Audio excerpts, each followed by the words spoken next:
Thousands of mourners pay their respects to Pope Francis, who died Monday.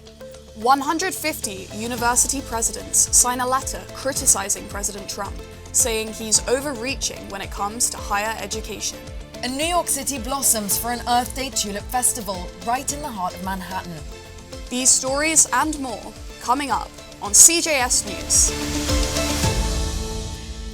Hello and welcome to CJS News. I'm Yumna Sukar. And I'm Anna Kane. Thanks for joining us. We start with breaking news. President Trump today publicly scolded Russian President Vladimir Putin for missile and drone strikes on Ukraine's capital, Kyiv, overnight, posting on social media, "Vladimir, stop." Trump had previously accused Ukrainian President Volodymyr Zelensky of harming peace negotiations. Zelensky said he would not accept a US proposal to recognize Russian control of Crimea. Writing on Truth Social on Wednesday, Trump claimed a deal to end the war was very close, but that Zelensky's refusal to accept US terms would delay an end to the conflict. At least 12 people, including children, have been killed. Russia's attacks on Kyiv were the deadliest since last summer. Closer to home, a 19-year-old New Jersey man has been arrested and charged with arson in connection with a wildfire that could be the state's largest in decades. The fire has spread to more than 23 square miles and is only 50% contained. No injuries or deaths have been reported. The mourning period continues for Pope Francis. The faithful, along with church and world leaders, are converging on the Vatican. The Pope's funeral is set for Saturday. Thousands of mourners from around the world are paying their respects to Pope Francis. The Pope will lie in state at St. Peter's Basilica for the next 2 days. His funeral is set for Saturday. President Trump and First Lady Melania Trump will attend the funeral along with numerous other leaders and heads of state. Francis was the first Latin American and Jesuit leader of the Catholic Church and was considered progressive for his stance on social justice issues, climate change, and empowering women in the church. The Vatican said the 88-year-old pontiff died on Easter Monday of a stroke and heart failure. Following the funeral, cardinals will meet in the Sistine Chapel for what's known as the Conclave, where they'll elect his successor. Disgraced movie mogul Harvey Weinstein is back on trial in Manhattan after his 2020 rape conviction was thrown out. Weinstein's conviction was a landmark for the Me Too movement. CJS reporter Ruby Rohn is at the courthouse in Lower Manhattan. Ruby? The trial is currently underway. The prosecution said in their opening statement that Weinstein used his power to prey on women. And the defense is planning to comb through inconsistencies in testimonies by the women taking the stand. Weinstein's 2020 conviction was overturned last year after an appeals court ruled it had been tainted by egregious judicial rulings and prejudicial testimony. Weinstein is now being retried, accused of sexually abusing a former television production assistant, an aspiring actress, and a model. He has pleaded not guilty. It's worth pointing out that of the 12 jurors, 7 are women and 5 are men.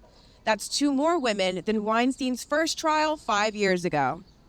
In Lower Manhattan, Ruby Rohn, CJS News. Thanks, Ruby. The International Monetary Fund has warned of severe disruption to the global economic system.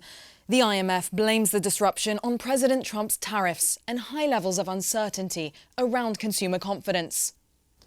The UN agency expects economic growth to dip this year, saying a trade war is likely to lead to significant slowdown across the global economy. The US and China will experience the biggest downgrade among major economies, according to the IMF. This comes as US stocks tumbled and markets were rattled earlier this week after President Trump threatened to replace Federal Reserve Chair Jerome Powell. Trump has since said he will not fire Powell. Yesterday, 12 states, including New York and Connecticut, sued the president over his tariff policy, arguing that only Congress has the power to impose tariffs. Could Meta be forced to sell both WhatsApp and Instagram?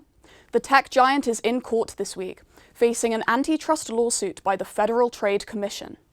The FTC says Meta has a monopoly on social networking and has engaged in anti-competitive acquisitions to protect its dominant position. This after Meta's acquisition of Instagram and WhatsApp, each with 2 billion users. The trial began last week. Facebook founder Mark Zuckerberg defended the company in over 10 hours of testimony. Zuckerberg has also met with White House officials several times in the last few weeks, reportedly to discuss Meta's role in promoting US tech interests abroad. This week, over 150 college presidents joined forces and co-signed a letter condemning the Trump administration's involvement in higher education. The letter was signed by Columbia's acting president, Claire Shipman, as well as presidents from other Ivies, large public universities, and small liberal arts schools. It criticizes unprecedented government overreach and rejects the coercive use of government funding. Here at Columbia, last month, the university agreed to Trump's demands after $400 million in federal funding was cut. Columbia responded by changing its protest policies, appointing new leadership for the Middle Eastern Studies Department, and hiring campus security officers who have the power to arrest students. Harvard was also sent a similar list of demands by the Trump administration, which it refused to accept. The administration then froze over $2 billion in federal grant money. Harvard has sued to reverse that funding freeze. The Trump administration is taking over the renovation of the nation's busiest train station, Penn Station. The MTA had been in charge, but no more. CJS reporter Carolina Pedrazzi is live from Penn Station with the latest. Carolina? Thank you, Yumna. Over 600,000 commuters pass through here every day. So how will the federal intervention make the station better? The Trump administration is taking control of the long-stalled $7 billion renovation of Penn Station. The MTA had been in charge, but federal officials say it's time for a reset. DOT Secretary Sean Duffy criticized the MTA and its history of inefficiency, waste, and mismanagement. Governor Hochul called the federal takeover a win and a money saver for New York. Taxpayers, she said, will be spared billions of dollars. Transit experts say it's good news for the MTA, too.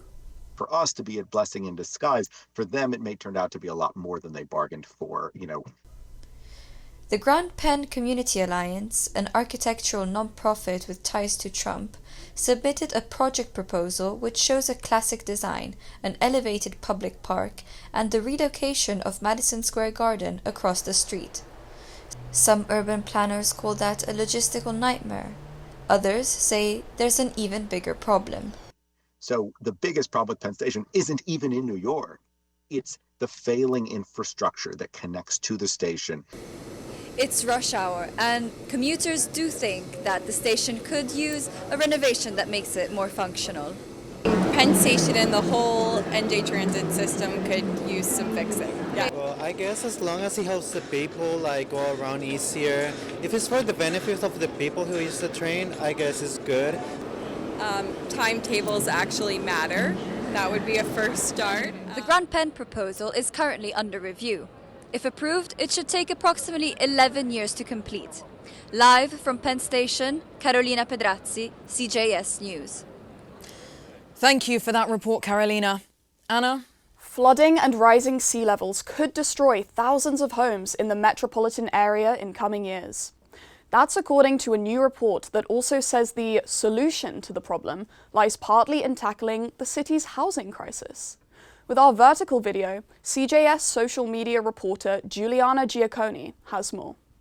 When Abby Jordan was 18 years old, Hurricane Sandy destroyed her home. So we watched as the storm surge waters breached our windows and breached our home and flooded the house. A new report says climate change will lead to more local devastation. In the next 15 years, 82,000 homes in the city, Long Island, and Westchester could be wiped out by flooding. Climate change and climate disasters are going to have an impact on our housing market and housing affordability, housing scarcity. Marcel Negrete helped write the report. It says the Rockaways, Broad Channel, South Ozone Park, and Canarsie face the greatest risk of flood damage. In these coastal areas, the report says the city needs to update building codes so that homes can withstand extreme weather, use natural solutions, to fortify the coastline and drain stormwater, and change zoning laws inland to build more housing there, especially multifamily homes. So our zoning capacity is basically limiting the ability to meet the housing needs, including needs related to addressing the flood loss.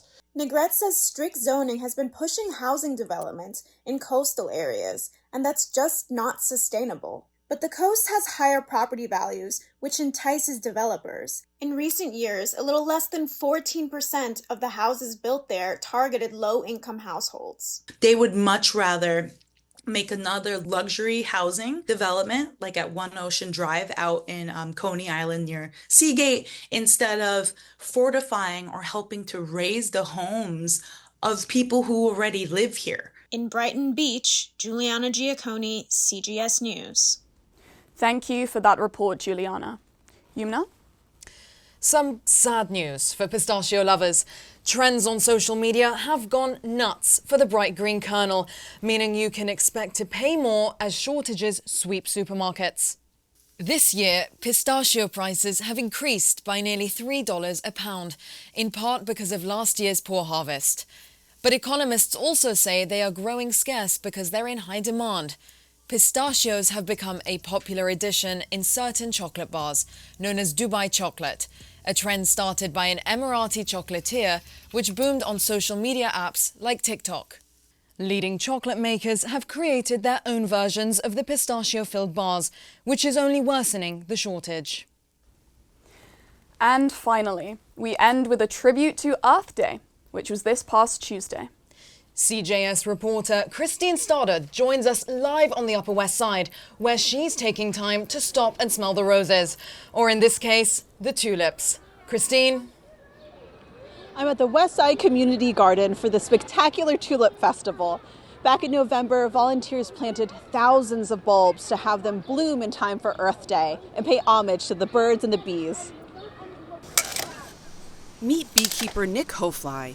He and his wife Ashley spend their time prepping bee crates, each with 10,000 bees and one queen to help pollinate local plants. So you might look at a bee and not realize that it's impacting your life, but we really rely on bees as being substantial pollinators of our food systems and of our ecosystems. And without them, we really don't have another way to fill that niche for providing pollination. Many bee species in New York are threatened, even disappearing, because of things like climate change, shrinking habitat, and chemicals used in agricultural production.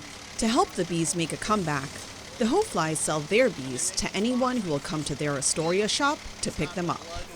Honeybees are reliable pollinators, especially when it comes to native plants. The key to planting native plants is the fact that those plants already live in harmony in our ecosystem, and they're not going to endanger any other species. At the Tulip Festival, organizers say these beauties are native to Europe, not the Upper West Side. But there's still a salute to Mother Nature and a reminder to enjoy the great outdoors, even in New York City. Well, we just have less and less outdoor space in New York, which is really a shame. I think kids need to, and adults too, but for some adults maybe it's too late, need to notice the plants and animals around us. The festival officially runs through April 27th, but the flowers will start to fade in a week or two after that, so soak them up while you still can. Live on the Upper West Side, I'm Christine Stoddard for CJS News. Thanks so much, Christine. Anna, I can't but not admit the fact that the Upper West Side is putting the UK to shame. We don't have tulips back home. We don't have any sort of bright colours or anything. And I mean, just watching Christine's package now makes me feel so ashamed. Yeah, we also don't have the sun. Valid. Hence why we look translucent. Well, on that note, that's it for now. I'm going to leave it there. Thanks for watching CJS News. I'm Yumna Sukar. And I'm Anna Kane. Thanks for being here. We'll see you next time.